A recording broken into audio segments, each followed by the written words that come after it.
Hello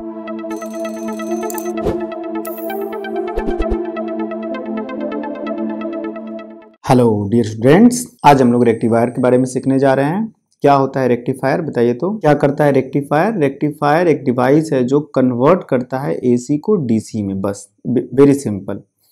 alternating current क्या होता है ये भी पता है हमें। क्या होता है अल्टरनेटिंग करंट? सपोज कीजिए कि आपके पास हमारे हाउस होल्ड सप्लाईज जो हैं, जो घरों में सप्लाई आते हैं, जिससे बल्ब फैन वगैरह चलता है, वो क्या है? एसी करंट है। तो एसी सोर्स होता है, एसी करंट होता है। सपोज कीजिए कि अगर मैं वोल्टेज वर्सेस टाइम ग्राफ लूं तो एसी ये साइनोसॉइडल है, ये एसी है, ये सब हम लोग पढ़ रखे हैं एसी में, ठीक है। और इसको करना है डीसी। एसी का मतलब क्या हो गया कि ये कुछ समय प्लस वोल्टेज है, फिर माइनस है, ठीक है, चेंज हो रहा है ना, इधर प्लस है, प्लस प्लस, यहाँ माइनस वोल्टेज है। दूसरी बात क्या रही कि ये तो एसी है और इसको क्या बोलिएगा, जैसे मान लेते हैं ये एसी है कि डीसी है, क्या बोलिएगा, ठीक है। ध्यान दीजिए, तो ये भी आपका एसी है, ये भी एसी है, ये भी एसी है। जब भी प्लस और माइनस दोनों साइड में आपको मिल गया वोल्टेज या करंट, तो वो एसी हो गया, ठीक है। उसका नेचर कुछ भी हो सकता है, लेकिन एसी का मेन डेफिनेशन यही है कि डायरेक्शन चेंज, पोलैरिटी चेंज होता है। लेकिन अगर ये रहा जैसे कि ये, तो इसमें पोलैरिटी चेंज नहीं हो रहा है, माइनस साइड में नहीं आ रहा है, तो इसको आप एसी नहीं बोल करके डीसी बोलिएगा, ठीक है। तो किसी तरह से अल्टरनेटिंग करंट को डीसी में बदलना है मुझे, तो क्या करना चाहिए? How to rectify an AC voltage या AC supply to DC using PN junction diode, ठीक है। पीएन जंक्शन का कौन सा प्रॉपर्टी यूज होगा? जंक्शन का एक इंपॉर्टेंट प्रॉपर्टी रेक्टिफिकेशन में जो यूज हो रहा है वो है कि ये पीएन जंक्शन केवल फॉरवर्ड बायस में करंट को आने देगा, रिवर्स बायस में नहीं आने देगा। ये हम लोगों ने देखा है पीएन जंक्शन में कि फॉरवर्ड बायस में करंट को आने देता है और रिवर्स बायस में नहीं आने देता है, ठीक है। तो एक एग्जांपल लेते हैं, करते हैं। सपोज कीजिए कि ये एक सोर्स वोल्टेज है, ये सोर्स वोल्टेज है, ठीक है। और ये सोर्स वोल्टेज जो है आपको क्या कर रहा है, एक ट्रांसफार्मर क्रिएट कर लेते हैं हम लोग। इसके भी रीजंस हैं। ट्रांसफार्मर इस सोर्स वोल्टेज से डायरेक्ट नहीं लेकर के यहाँ पर एक ट्रांसफार्मर बना लिए, प्राइमरी सेकेंडरी, और सेकेंडरी हमारा सोर्स हो गया जिसको हम लोग रेक्टिफाई करना चाहते हैं, ठीक है। क्योंकि ये अगर एसी है तो प्राइमरी, अगर एसी है तो सेकेंडरी भी एसी ही रहेगा, और वैसे भी ट्रांसफार्मर मतलब एसी, तो प्राइमरी और सेकेंडरी कॉइल है, क्लियर है। और यहाँ पर हम लोग क्या करेंगे, एक डायोड लगा देते हैं। सपोज कीजिए ये एक डायोड लगा दिए, ठीक है, डायोड लग गया। अब डायोड लग गया, अब इसके बाद इसको एक लोड रेजिस्टेंस से जोड़ देते हैं सीरीज में। लोड रेजिस्टेंस समझ रहे हैं ना, जिसमें भी मुझे चाहिए क्या, डायरेक्ट करंट, वो हो गया हमारा लोड रेजिस्टेंस। इसको RL लिख देता हूँ। अब ये डायोड क्या करेगा, देखिए यहाँ पे मान लीजिए इनपुट, ये इनपुट और ये है आपका आउटपुट सर्किट। आउटपुट में हमें क्या चाहिए, डीसी, मतलब कि इसके अक्रॉस डीसी चाहिए, इसके अक्रॉस, और जो मिल रहा है वो है एसी, ठीक है। तो क्या किया जाए, सबसे पहला काम ये है कि इनपुट ड्रॉ किया जाए। इनपुट का जो सप्लाई सोर्स है, मान लीजिए वोल्टेज वर्सेस टाइम कर्व, ऐसे होगा, ऐसे, फिर ऐसे, ये साइनोसॉइडल, ठीक है, साइनोसॉइडल लेके चलते हैं। इसके बाद क्या किया जाए, आउटपुट ड्रॉ करते हैं और समझते हैं कि ऐसा क्यों होता है। देखिए सर्किट को समझिए, जब ये पोलैरिटी प्लस रहेगा और ये माइनस रहेगा तो करंट इधर जाना चाहेगा, ठीक है, और करंट इधर जाना चाहेगा तो ये डायोड फॉरवर्ड बायसिंग हो गया, क्योंकि इधर ही अलाउ करेगा करंट को, तो ये करंट ऐसे होकर के सप्लाई होगा यहाँ पे, ठीक है। लेकिन जैसे ही ये माइनस और ये प्लस होगा तो करंट ऐसे जाना चाहेगा इसके थ्रू, तो ऐसे जाना चाहेगा, तो ये क्या हो, ये रिवर्स बायसिंग सर्किट हो जाएगा। तो रिवर्स बायसिंग में इधर तो करंट ये जाने देगा नहीं। इसका मतलब कि यहाँ से लेकर के यहाँ तक का जो करंट है, जो वोल्टेज है, उस समय इसके अक्रॉस वोल्टेज रहेगा, इसके अक्रॉस वोल्टेज मिलेगा इसे, ठीक है। तो ड्रॉ कर लिया जाए, इसके नीचे, फिर इसके नीचे, डायरेक्ट इसके नीचे, और फिर इसके नीचे, इस तरह से, मतलब तो ये करंट आपको मिलेगा, मिल गया। लेकिन जब नेगेटिव वाला पोर्शन हो जाएगा, करंट ऐसे जाना चाहेगा, क्योंकि ये पॉजिटिव और ये नेगेटिव हो जाएगा, तो उस समय नहीं मिलेगा। क्यों? क्योंकि यहाँ पर लगा हुआ है डायोड रिवर्स बायस में, तो ये वाला जो है ना पार्ट में करंट पोटेंशियल डिफरेंस आपको नहीं मिलेगा। फिर उसके बाद कब मिलेगा, फिर वापस सर्किट चेंज होगा, तो फिर यहाँ जब प्लस और यहाँ माइनस होगा तो फिर मिलेगा। इसका मतलब ये वाले रीजन में वापस आपको मिलने लगेगा। तो इस तरह से एक हो गया, एक गैप करके फिर मिला आपको, ठीक है, और उसके बाद फिर एक गैप करके मिलेगा, मतलब पूरा नहीं मिलेगा। और डायग्राम बिल्कुल बहुत अच्छा नहीं बना है, बट एनीवे समझ में आ रहा होगा। तो केवल प्लस वाले पोर्शन में मिल रहा है, माइनस वाला पोर्शन गायब हो जा रहा है। इसको बोलते हैं हम लोग हाफ वेव रेक्टिफायर, क्योंकि आधे को ही रेक्टिफाई किया है। ये चीज क्लियर हो गया। अब इसमें क्या कर सकते हैं हम लोग, डायरेक्ट सोर्स से भी ले सकते थे, डायरेक्ट से लेते तो भी ऐसे ही आता। इसमें सोर्स हो गया बिना ट्रांसफार्मर का, यहीं पे डायोड लगा दिए और फिर यहीं पे रेजिस्टेंस लगा दिए और फिर उसको देख लिए। तो क्या करेगा ये, इस केस में करंट एक समय आने देगा इसमें, एक समय नहीं आने देगा, ठीक है। पॉजिटिव जब रहेगा तो आने देगा, नेगेटिव जब रहेगा तो नहीं आने देगा। और हाफ वेव रेक्टिफायर इसी तरह से बनेगा। लेकिन हमें हाफ वेव रेक्टिफायर तो अच्छा नहीं लग रहा है, बीच में कुछ नहीं करंट फ्लो हो रहा है। तो फुल वेव रेक्टिफायर कैसे बनेगा वो देख लेते हैं। फुल वेव रेक्टिफायर के लिए क्या करते हैं, दो सिस्टम यूज करते हैं। एक ब्रिज रेक्टिफायर होता है, एक सेंटर टैप ट्रांसफार्मर से करते हैं। तो सेंटर टैप वाला देखते हैं, ठीक है, सेंटर टैप ट्रांसफार्मर वो यूज करते हैं। क्या है देखिए, सेंटर टैप ट्रांसफार्मर, जैसे कि मान लेते हैं ये प्राइमरी कॉइल हो गया, ठीक है, एकदम आसानी से समझना है। और एक सेकेंडरी कॉइल ले लेते हैं, ये ट्रांसफार्मर है ये। उसके बाद क्या करेंगे कि इस सर्किट को इसमें एक लगा दिए डायोड, ये डायोड लगा दिए इस तरह से। और उसके बाद एक और इधर से भी ले लिए, यहाँ भी लगा दिए डायोड। और फिर आउटपुट जो है ना वो यहाँ बीच से ले रहे हैं, आउटपुट यहाँ से ले रहे हैं, जो कि रेजिस्टेंस दे दिए। लोड मतलब समझ रहे हैं, लोड मतलब जिससे होकर के, चाहे ये कुछ भी हो सकता है, जिस डीसी सोर्स जिसको भी चाहिए, तो कोई भी हमारा अप्लायंसेस हो सकता है। और फिर क्या करेंगे, इसका जो दूसरा टर्मिनल है वो हम लोग यहाँ से ले लेंगे, सेंटर से, ये इसके सेंटर से, सेकेंडरी के सेंटर से, इसलिए इसको सेंटर टैप ट्रांसफार्मर बोला गया। यहाँ से ले लिए, ठीक है, कनेक्शन को समझिए।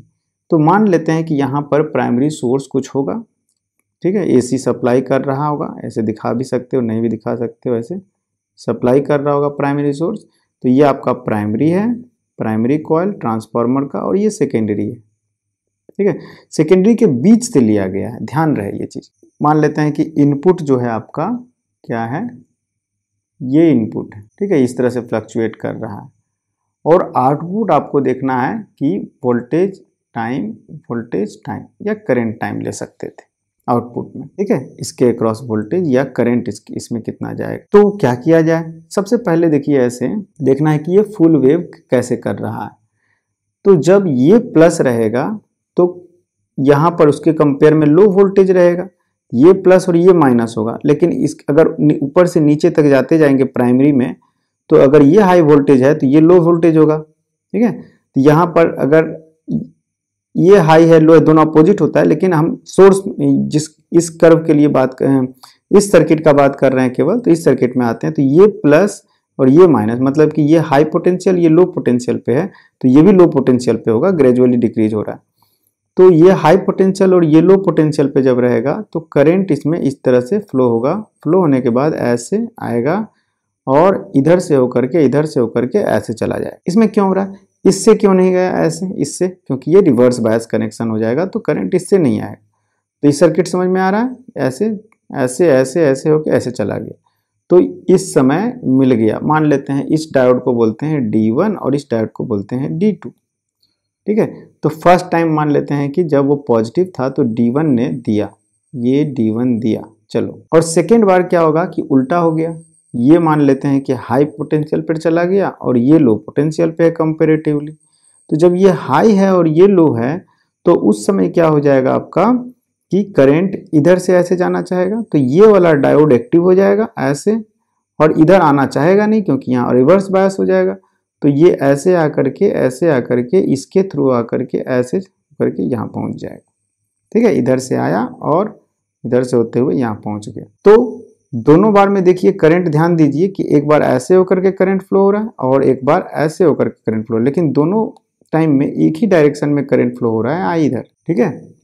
तो डायरेक्शन नहीं चेंज हुआ और दोनों टाइम हमें मिल गया फुल वेव रेक्टिफायर, ठीक है। एक बार D1 की वजह से मिला, एक बार D2 की वजह से मिला, फिर D1 की वजह से मिला, फिर D2 की वजह से मिलेगा, और ये चलता रहेगा। इसको हम लोग बोलेंगे फुल वेव रेक्टिफायर, ठीक है। और कोई कंफ्यूजन नहीं है। सेंटर टैप ट्रांसफार्मर के जगह पे हम लोग ब्रिज रेक्टिफायर भी यूज कर सकते हैं। सर्किट को केवल थोड़ा सा समझ लेना है, देख लेना है। ब्रिज रेक्टिफायर हो ये बहुत ज़्यादा, एक ब्रिज बनाते हैं, कैसा मान लेते हैं कि एक इस टाइप का ब्रिज बनाते हैं, इस टाइप का ब्रिज, ठीक है। और इसमें क्या करते हैं, डाल देते हैं डायोड। ये रहा एक डायोड यहाँ पे डाल दिए, एक डायोड उसी तरह से यहाँ डाल देते हैं, एक डायोड यहाँ डाल देते हैं और एक डायोड यहाँ डाल देते हैं, ठीक है। अब इसका कनेक्शन कैसे किया जाए? कनेक्शन ये है कि यहाँ से लोड ले लेते हैं, लोड मतलब जहाँ मुझे चाहिए आउटपुट, और यहाँ से यहाँ से एक लोड यहाँ हो गया, ठीक है, इसको और इसको कनेक्ट कर दिए, और दूसरा यहाँ से सोर्स को कनेक्ट कर दिए। ये सोर्स है, सोर्स का दूसरा टर्मिनल यहाँ पे आ गया ऐसे। अब केवल समझना है कि दोनों टाइम कैसे मिलेगा, डायग्राम तो वही रहेगा। देखिए मान लेते हैं जिस समय ये प्लस रहेगा ये माइनस रहेगा, उस समय करंट ऐसे आएगा, आने के बाद इधर तो आएगा नहीं रिवर्स बायस की वजह से, लेकिन इधर आ जाएगा क्योंकि फॉरवर्ड बायस मिलेगा उसको। तो ये इधर आ गया, इधर आ गया, और ऐसे होते हुए ऐसे गया, ऐसे होते हुए देखिए यहाँ पर आया, यहाँ आने के बाद यहाँ से चला गया ये वाला, और फिर ऐसे होकर के रिटर्न हो गया करंट ऐसे, ठीक है। समझिए इसको। तो मान लेते हैं अगर इसका नाम D1 देते हैं, D2 देते हैं, D3 देते हैं और D4 देते हैं, तो एक टाइम में कौन कौन एक्टिव है?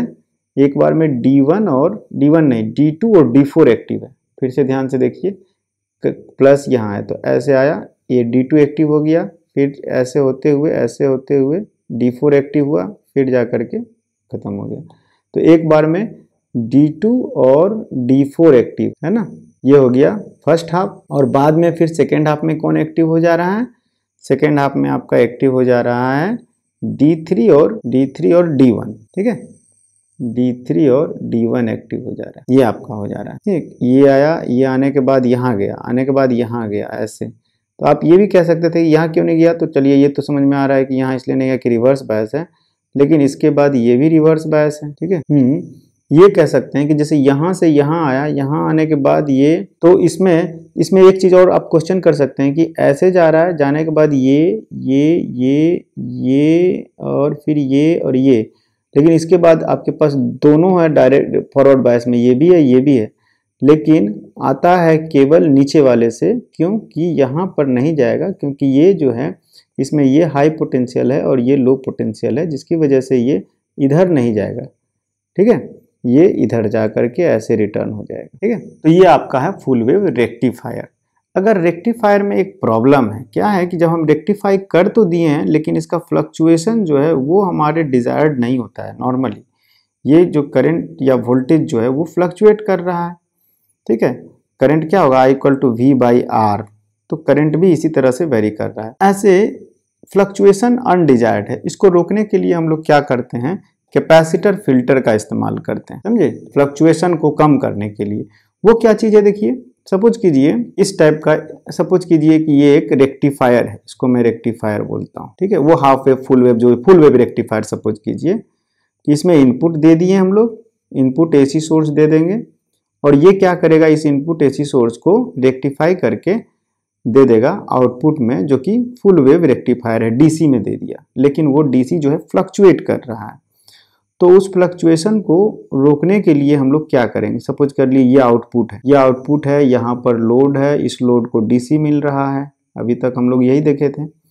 इसमें क्या करते हैं हम लोग, एक बीच में कैपेसिटर लगा देते हैं इस तरह से, ये कैपेसिटर लगा दिए।